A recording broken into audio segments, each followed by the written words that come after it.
Hello बच्चों, good morning to all of you.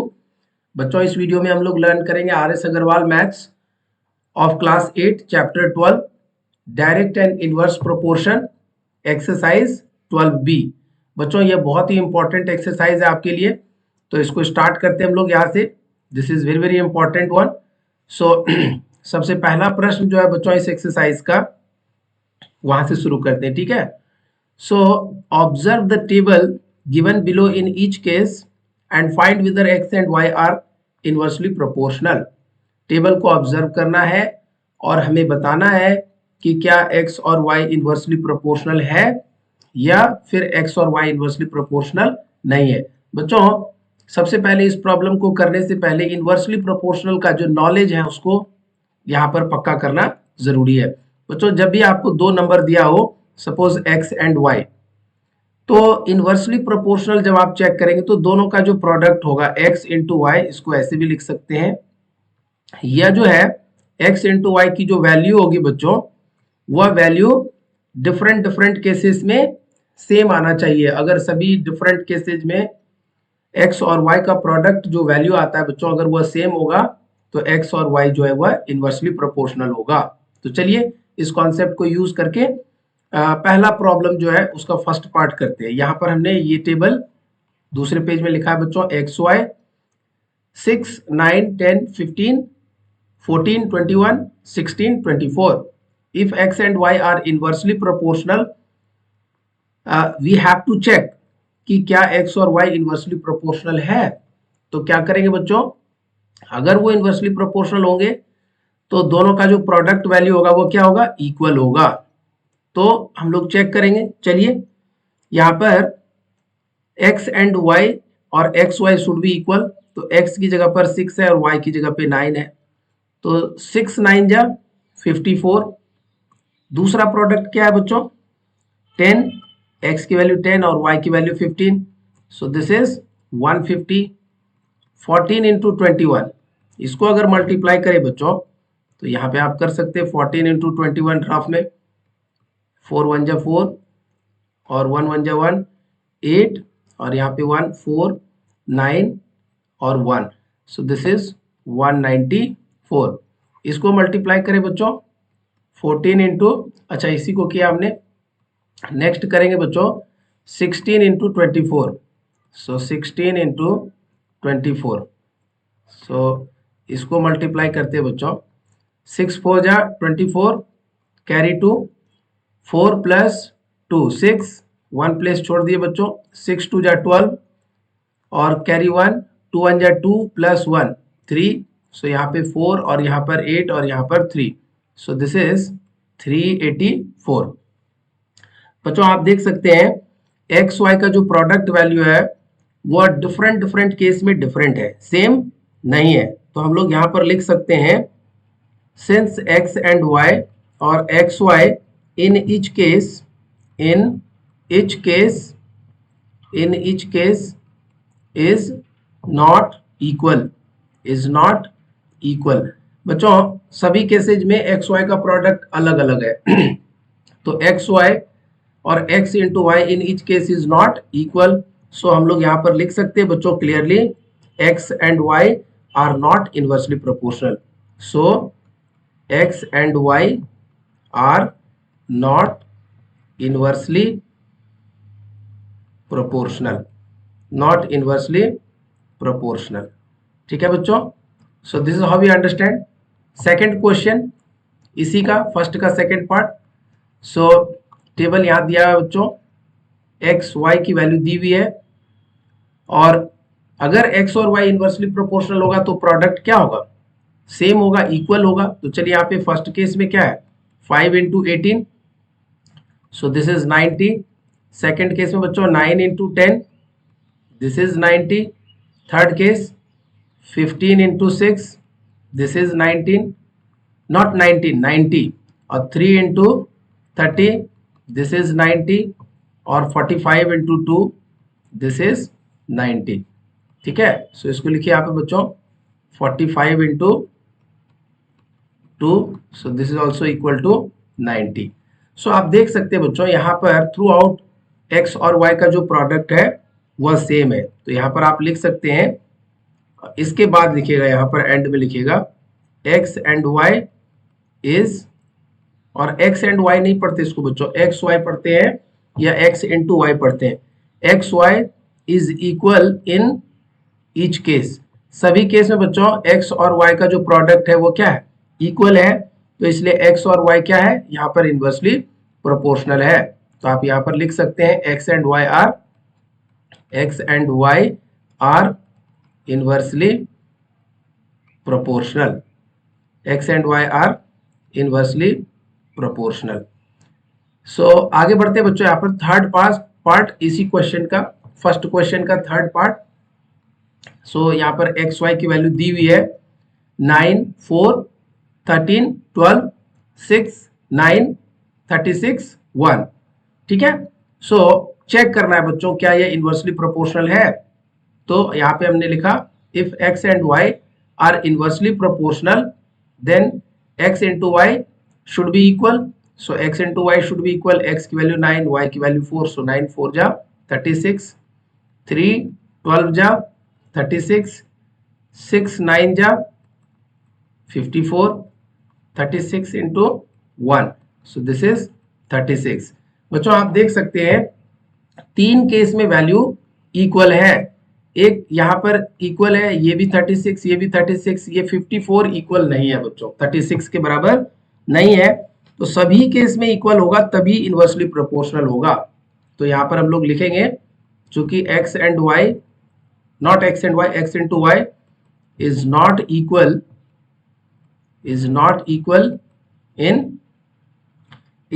equal in all cases, सभी case में x और y का प्रोडक्ट जो है बच्चों इक्वल नहीं है। So x and y are not inversely proportional, x and y are not inversely proportional. आगे बढ़ते बच्चों, यहां पर क्वेश्चन 2 पर आते हैं। यह फर्स्ट का तीनों पार्ट कवर हो गया। अब second question, if x and y are inversely proportional find the values of x1, x2, y1 and y2 in the table given below. बच्चों यहाँ पर x है, y है, और आप देख सकते हैं 8, y1, x1 4, 16, 5, x2 2, 80, y2। यह हमें टेबल में वैल्यूज इस तरह से दिया हुआ है। बच्चों अगर x और y या x की अलग अलग वैल्यू है 8, x1, 16, x2, 80, उसी तरह से यह y की अलग अलग वैल्यू है बच्चों। ठीक है। तो कह रहा है x और y इनवर्सली प्रोपोर्शनल अगर है, if x and y are inversely proportional, question में पहले ही दे रखा है कि अगर इनवर्सली प्रोपोर्शनल है तो आप यहाँ पर इन सारी वैल्यूज को निकालिए जो अननोन वैल्यूज है। तो बच्चों क्वेश्चंस में दिया हुआ इनवर्सली प्रोपोर्शनल है, तो हम लोग यहाँ पर लिख रहे हैं सॉल्यूशन में, if x and y are inversely proportional then x into y should be equal in each case. So यहाँ पर x into y should be equal in each case का कॉन्सेप्ट को यूज करके बच्चों आगे बढ़ेंगे। Now we can write x की जगह पर 8 है, 8 into y one should be equal to x1 into 4 should be equal to 16 into 5 should be equal to x2 into, ये सारी वैल्यूज जो है इक्वल होनी चाहिए, इक्वल टू 80 इंटू y2, ये सब आपस में इक्वल होंगे। तो आप देख सकते हैं यहाँ पर टोटल एक टर्म, 2, 3, 4, 5 टर्म मिल गए। यहाँ पर अगर हम लोग इसको और इसको साथ में इक्वेट कर दे बच्चों तो हमें अननोन वैल्यूज मिल जाएगा। तो यहाँ पर हम लोग लिख सकते हैं 8 into y one is equal to 16 into 5, so this is 80, और यहाँ पर 8y1, सो दिस इंप्लाइज अगर y1 की वैल्यू निकालना है तो यह 8 इस तरफ नीचे आ जाएगा बच्चों, 80 अपॉन 8, सो दिस इज 8 10 जा 80, सो y1 की वैल्यू यहाँ पर क्या आ गई 10। ठीक है बच्चों। अब आपको यहाँ पर दूसरा केस देख रहा है बच्चों, यहाँ पर x1 इंटू 4, इसको इसके साथ इक्वेट कर दीजिए। तो एक और पेज यहाँ पर ले लेते हैं हम लोग। So now we can write 4 into x one, 4 into x one equal to 16 into 5। जो वैल्यू हमें पता है बच्चों उसी के साथ इक्वेट करेंगे। सो दिस इज 80 और यहाँ से x1 की वैल्यू हो जाएगी बच्चों, this is x1 equal to 80 upon 4। So this is 4 two जा और यहाँ पर 0। सो x1 इक्वल टू 20 हो जाएगा बच्चों। और यहाँ पर ऑलरेडी हमने y1 की वैल्यू निकाल लिया। सो x1 मिल गया, y1 मिल गया बच्चों। अब x2 निकालना है और y2, तो इसके लिए भी इक्वेट करिए। नाउ आप जो अननोन है उसको इक्वेट करिए, x2 इंटू 2, ये वाला अननोन है, इसको इसके साथ इक्वेट कर दीजिए। So x2 into 2 equal to 16 into 5। So 2x2 equal to 80। So x2 equal to 80 by 2। So this is equal to 40। So x2 is equal to 40। ठीक है बच्चों, अब आगे यहां से बढ़ेंगे। अब हमें y2 निकालना है, तो ये वाला टर्म को, लास्ट टर्म को इसके साथ इक्वेट कर दीजिए और यहाँ पर ये एक्स्ट्रा जितना भी है इसको मिटाइए, ताकि हर एक केस में आपको चीजें प्रॉपरली क्लियर हो। अब इसको, इस टर्म को बच्चों इसके साथ इक्वेट कर दीजिए। सो नेक्स्ट वी हैव, यहाँ पर एक लाइन लिख करके यहीं पे कर लेते हैं इसी पेज में। So 16 into 5, 16 into 5 is equal to 16 into 5 is equal to 80 into y2। so this is 80 into y2। और ट्रांसपोजिशन में बच्चों हम इसको पहले भी लिख सकते हैं 80 into y2, इसको इधर और इसको इधर, 16 5 जा 80 और y2 इक्वल टू क्या लिख सकते हैं 80 और ये इधर 80 नीचे आ जाएगा। सो 80 1 जा 80। सो y2 की वैल्यू आ गई बच्चों 1। तो इस तरह से हमने सारा वैल्यूज कैलकुलेट कर लिया। We have calculated all the values. So क्या क्या पूछा गया था, y1 की वैल्यू, y1 इज 10। सो यहां से लिख सकते हैं बच्चों आप सारे आंसर्स को एक टेबल में। y1 की वैल्यू हमें आया, y1 is equal to 10, x1 is equal to 20, y2 is equal to 1 and x2 is equal to 40। So इस तरह से बच्चों इस प्रश्न का जो 4 अननोन वैल्यूज था वो हमने फाइंड आउट कर लिया। सो दिस इज द आंसर। आगे बढ़ेंगे बच्चों, थर्ड क्वेश्चन में आएंगे। सो एक्सरसाइज 12B का ही यह थर्ड क्वेश्चन है। यहाँ पर क्वेश्चन में दिया हुआ है बच्चों, if 35 men can reap a field in 8 days, in how many days can 20 men reap the same field? बहुत ही इंपॉर्टेंट क्वेश्चन है बच्चों, इसको आराम से करिएगा। यहाँ पर देखिए क्या लिखा हुआ है, if 35 men can reap a field in 8 days, 35 लोग मिलकर के कितने दिन में फील्ड को जो है रीप कर रहे हैं बच्चों 8 डेज में।